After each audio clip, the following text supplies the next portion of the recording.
This is my audience.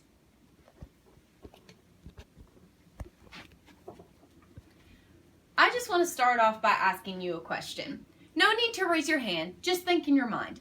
How many of you would consider yourself a goody-goody? Just the thought of getting in trouble gives you so much anxiety. Well, for me, a huge hand goes up because I am what you consider a goody-goody. And that's why this story is so memorable for me. Church trip this summer, Panama City Beach. We were coming back from a night session and decided that we were too lazy to walk up 4 flights of stairs. So we went to the only elevator the hotel had to offer.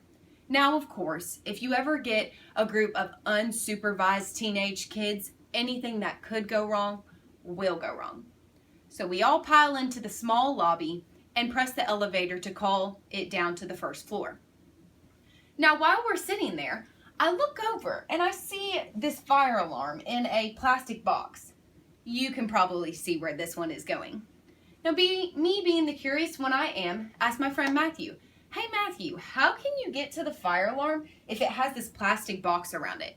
He then continued not to just tell me, but show me exactly how you would get to the fire alarm. So he comes over and lifts up the big plastic box, and boom, flashing lights, sirens going off everywhere. We all freeze and just look around at each other, and that's when he yells, "Scatter, scatter!" So of course, if he wasn't staying to take the blame, neither was I.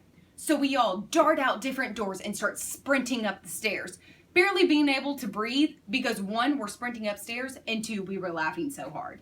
So when we finally got to the top, we calmed ourselves down and looked around and just started laughing all over again because my friend Abby had realized she had just peed herself. So between a fire alarm going off, almost hitting my face 500 times while going up the stairs, and my friend peeing herself, I would say it was a pretty memorable night. And this is my audience.